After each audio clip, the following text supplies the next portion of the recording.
Guys welcome to my new vlog. So आज मी माझा डिलेवरी डेचा जी सिच्युएशन झाली होती किंवा डिलेवरी डेचं पूर्ण काय काय झालं होतं ते सगळं या ब्लॉगमध्ये सांगणार आहे इन द सेन्स व्हिडिओ वगैरे सगळं अनिलने फुटेज वगैरे सगळे घेतले, त्यामुळे माझ्याकडं फुटेज वगैरे सगळं काय आहे. तर रात्रीचे वाजले होते 12:30 पावणे 1 आणि त्या दिवशी अचानक अंगावरून पाणी जायला लागलं. तर त्या दिवशीचा पूर्ण व्हिडिओ काढलेला आहे. अनिलने सगळ्या व्हिडिओ कॅप्चर करून ठेवलेले आहेत. तर मी त्या दिवशीची पूर्ण व्हिडिओज दाखवते. आणि सॉरी ब्लॉग यायला थोडंसं लेट झालं, कारण आता जवळपास माझ्या बेबीला पण 2.25 मंथ कंप्लीट झालेत. आणि तर चला बघूया. तर त्या दिवशी झालं असं होतं की 12:30 वाजता मला वॉशरूमला लागली म्हणून मी उठले. तर पाहिलं तर माझे कपडे ओले होते. आणि मी वॉशरूमवरून आल्यानंतर आई इकडं हॉलमध्ये झोपलेल्या होत्या. तर मी आईला सांगितलं की माझे कपडे ओलेत आणि मला वाटते अंगावरून पाणी जायला लागले. तर आईंनी पण पाहिलं आणि माझ्या वहिनीच्या बाबतीत सुद्धा हीच सेम सिच्युएशन झाली होती. त्यामुळे माझ्या वहिनीनं सुद्धा मला आधीच सांगून ठेवलेलं होतं. प्लस हे बोलत होते, माझे मिस्टर बोलत होते की आता रात्र खूप झाली, आपण सकाळपर्यंत वाट बघू. पण मी माझ्या मम्मीला फोन केला, तर मम्मी बोलली की काही असू द्या, लगेच तुम्ही हॉस्पिटलला जा. तर मग त्यामुळे आम्ही लगेच हॉस्पिटलला निघालो. तर बघा पुढला व्हिडिओ. हॉस्पिटलची बॅग आम्ही आधीच भरून ठेवली होती. जेव्हा मला 9वा मंथ स्टार्ट झाला होता तेव्हाच हॉस्पिटलची बॅग भरून ठेवली होती. जाता जाता देवाचं दर्शन वगैरे घेतलं आणि आम्ही निघालो. देवदर्शन घेऊन आम्ही निघालो. रात्र खूप झाली होती.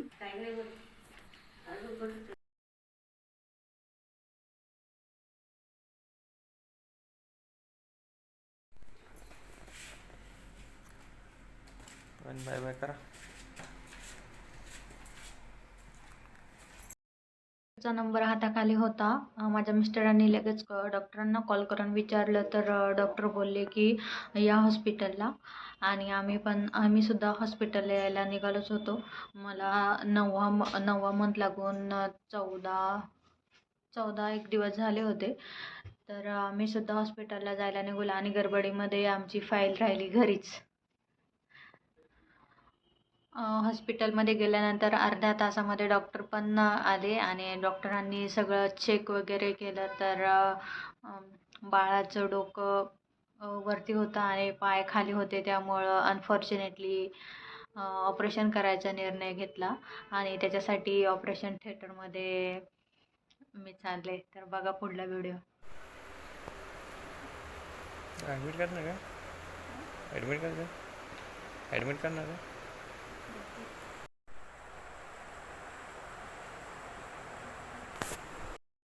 ऑपरेशन थिएटरमध्ये गेल्यानंतर मला त्यांचा ड्रेस घालण्यासाठी दिला आणि माझा BP चेक केला. तसंच माझं ECG वगैरे चेक केलं आणि 2 सलाईनं लावलीत. आणि त्यानंतर मग 4च्या दरम्यान मला 4-4:30च्या दरम्यान ऑपरेशन करण्यासाठी घेतलं. म्हणजे ऑपरेशन थिएटरच्या आतमध्ये पण एक रूम होती, त्या आतमध्ये घेतलं. आणि त्यानंतर 4:51 अंशचा जन्म झाला. तर माझ्या मुलाचं नाव मी अंश ठेवलं आहे. बाकीचे सगळे बाहेर वेट करत होते आणि अंशचा आवाज ऐकल्यानंतर बघा आरामची रिॲक्शन.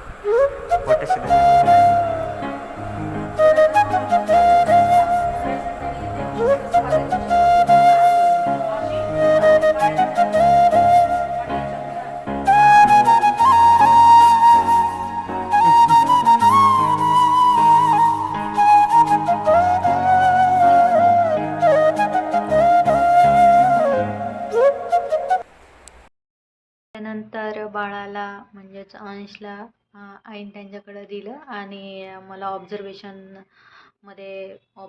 रूममध्ये ठेवलं.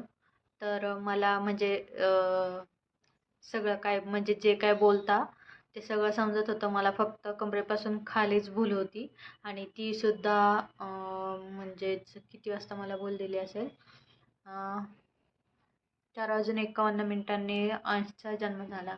म्हणजे त्याच्या आधी 10 मिनटं बोललेली असेल ती पण पाठीच्या मणक्यामध्ये बोललेली होती. आणि 12 वाजता म्हणजे मी पाय वगैरे हलू शकत होते. त्याच्या आधी मी पाय हलवते हे पण मला कळत नव्हतं किंवा माझ्या पायासोबत काय हो राहिले किंवा काय हो राहिले ते समजत नव्हतं. तर 12 दिवसाचे 12 वाजता मला सगळं काय समजत होतं. म्हणजे पाय हलवते ते समजत होतं. बाकीचं मला बोलता वगैरे सगळं येत होतं. जेव्हा राम मला भेटायला आले तेव्हा मी त्यांना सांगून टाकलं की आपल्या बाळाचं नाव अंश ठेवले आणि त्यांना पण ते नाव आवडलं. त्यामुळे ते पण कायच बोलले नाही.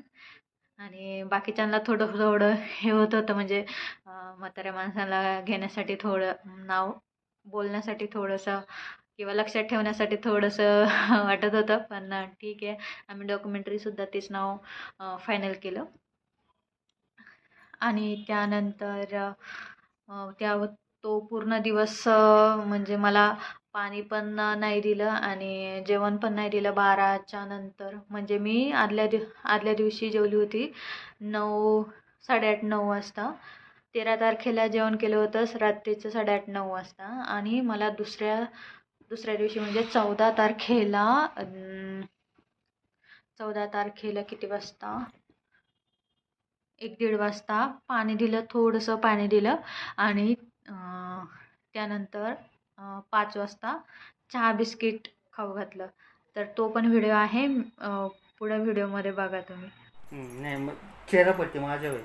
नाही, तुझं नाक शेड नाही, त्याचं नाक बघ कसलं भारी. नाक नाही, नाक पण सारखे मग नाक पण सारखे चपटे.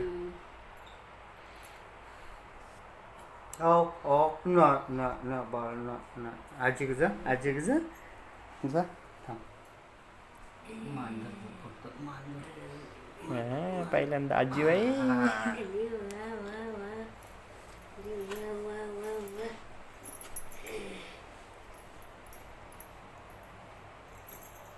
कसं वाटतं दादा? दादा कसं वाटतं मग बाप झाल्याची फिलिंग कशी? घोट आहे ना.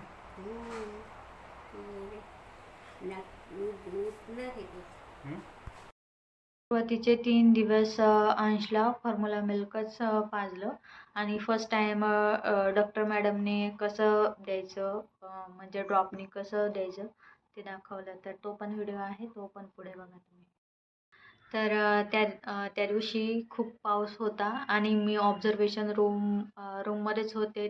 तेव्हाच सकाळी 7 वाजता ताई आली. ती हॉस्टेलला राहते पुणे युनिव्हर्सिटीमध्ये. आणि सकाळी 9:30 वाजता माझी आई आली गावावरून आणि सकाळी 9-9:30 वाजता 9:30-10 वाजता प्रियांका आली मुंबईवरून. म्हणजे या सगळ्या मला ऑब्झर्वेशन रूमच्या बाहेर घेण्याच्या आधी सगळ्या आल्या.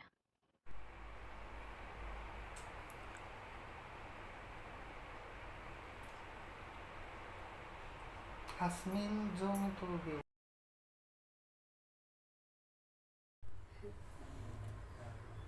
वहिनी इकडे बघा, व्हिडिओ काढून राहिलो.